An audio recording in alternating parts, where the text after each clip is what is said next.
Hi అండి. Puri, chapati, butter non, జీరా rice ఇలా ఎన్నో వాటికి పర్ఫెక్ట్ కాంబినేషన్ చోలే మసాలా. ఈ పర్ఫెక్ట్ కాంబినేషన్ కోసం మనం రెస్టారెంట్ దాకా ఎళ్ళాల్సిన అవసరం ఏంటండి? ఇంట్లోనే ఎగ్జాక్ట్‌లీ రెస్టారెంట్ స్టైల్‌లో ప్రిపేర్ చేసేద్దాం.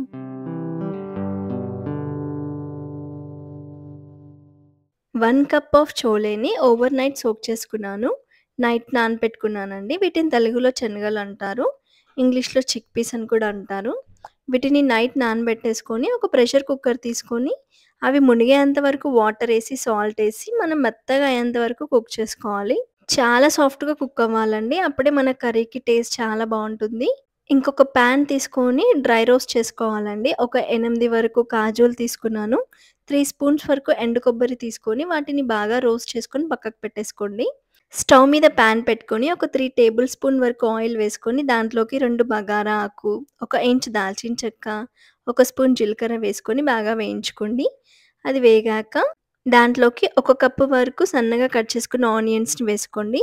ఆనియన్స్‌ని బాగా ఫ్రై చేసుకోవాలండి. అప్పుడే మన చోలే మసాలాకి టేస్ట్ చాలా వస్తుంది. అలా బాగా వేగాక దాంట్లోకి ఒక స్పూన్ వరకు అల్లం వెల్లుల్లి పేస్ట్ వేసి పచ్చివాసన పోయేంత వరకు వేయించుకోండి. దాంట్లోకి 3 గ్రీన్ చిల్లీస్ అండి పచ్చిమిర్చి వేసి వేయించుకోండి.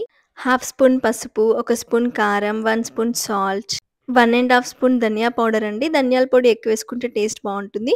హాఫ్ స్పూన్ వరకు రోస్ట్ చేసిన జీరా పౌడర్, జీలకర్ర పొడి వేసుకొని ఈ మసాలా అంతా ఆయిల్‌లో కాసేపు వేయించుకోండి. అది వేగాక ఒక టమాటోని పేస్ట్ లాగా చేసుకొని దాంట్లోకి యాడ్ చేసుకోండి. టమాటో ప్యూరీ పచ్చివాసన పోయేంత వరకు ఇలా మూత పెట్టుకొని మగ్గించుకోండి. ఆలోపు మనం ఫస్ట్ డ్రై రోస్ట్ చేసాం కదా! వాటిలో వాటరేసి పేస్ట్ చేసుకోవాలండి. ఈ పేస్ట్‌తోనే మన కర్రీకి టేస్ట్ చాలా వస్తుంది.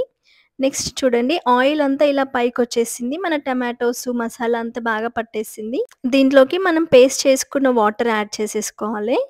ఈ పేస్ట్ అంతా యాడ్ చేసుకొని మసాలాకి అంత బాగా పట్టేలాగా కలిపేసుకొని మూత పెట్టేసి ఆయిల్ పైకొచ్చేంత వరకు కుక్ చేసుకోవాలండి. ఇలా ఆయిల్ పైకొచ్చేంత వరకు కుక్ చేసుకుంటే మన కర్రీస్ అనేది టేస్ట్ చాలా వస్తాయి.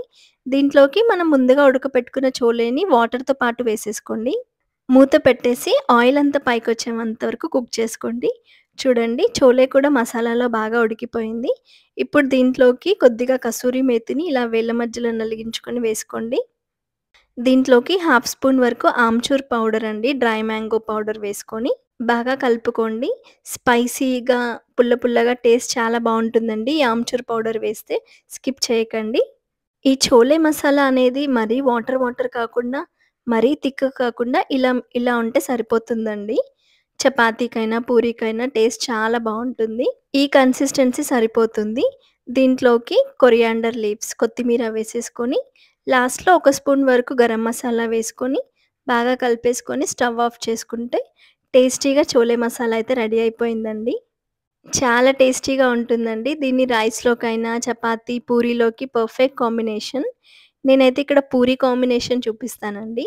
పూరీలోకి చేసుకున్నాను. చాలా టేస్టీగా అయింది. ఈ రెసిపీని డెఫినిట్‌గా ట్రై చేయాలండి. చోలే లవర్స్ ఉంటే ఒక లైక్ వేసుకోండి. ఇంకొన్ని ఇలాంటి రెసిపీస్ కోసం నా ఛానల్‌ని సబ్స్క్రైబ్ చేసుకోవడం మాత్రం మర్చిపోకండి. చూడండి చాలా టేస్టీగా, యమ్మీగా కనిపిస్తుంది. పూరీలోకి అయితే చాలా పర్ఫెక్ట్ కాంబినేషన్ అండి. ఇలా పూరీలోకి చోలే మసాలా కాంబినేషన్ ఇష్టమైన వాళ్ళు కామెంట్ సెక్షన్‌లో కామెంట్ చేయండి. Thank you for watching.